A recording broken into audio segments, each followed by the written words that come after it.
A 4-year-old came across the border from Mexico to America unaccompanied.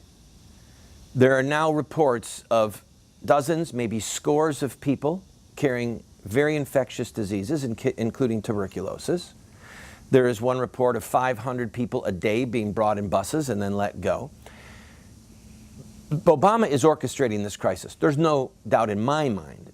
That way he can intervene and be the hero. And if Republicans want to stand against it, then they're the villain. Right? This is all political, using these poor souls as fodder.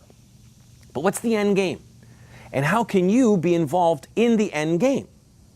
Now, remember, the beast, television news, radio news, local newspaper news, the beast needs to be fed, all right? And you'll notice that a lot of your local news these days is piped in from the outside. That's because of budget cuts locally, and oftentimes because there's nothing locally that's going on that they deem newsworthy. Well, you could provide that. You could be the local news that's covered in your newspaper. So let's look at the immigration crisis. Do you think a wall should be built? Do you think that a border wall should be across our southern border so that we can at least stop this flood of illegal immigrants and protect our border? Okay? If you believe that, do you want to have a part in the debate?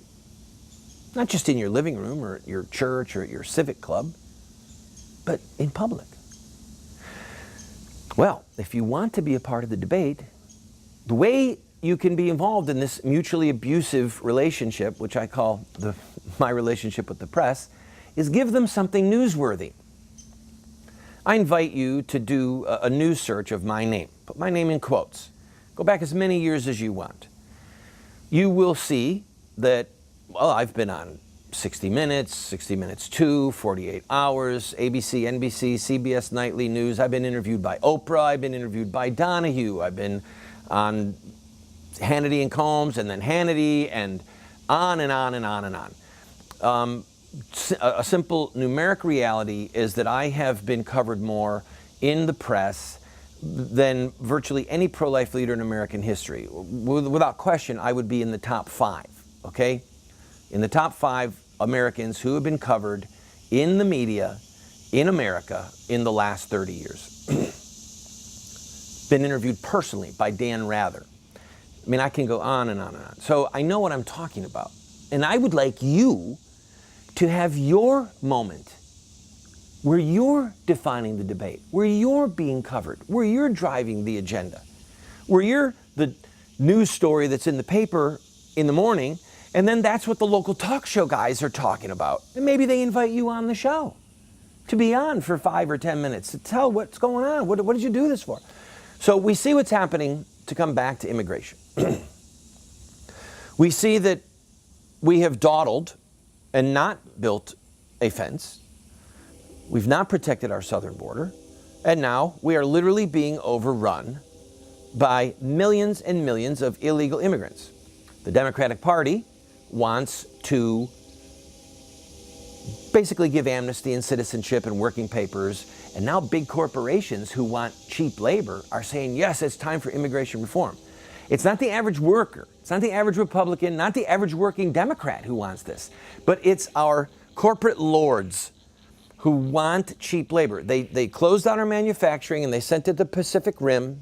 They sent it to the Pacific Rim, closed down so many of our manufacturing bases.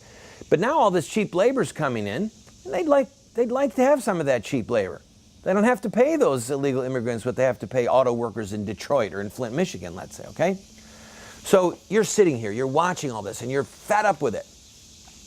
Have a protest, have a demonstration, and a press conference in front of your U.S. Senator's office or in front of your U.S. House of Representatives office. Go through the steps that I've told you.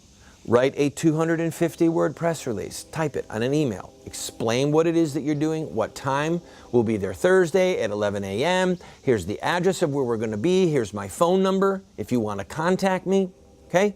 And you send the press release and say, we're going to be there at 11 o'clock on Thursday morning demanding that Congressman so-and-so vote to build a fence on our southern border. We are being overrun by illegal immigrants.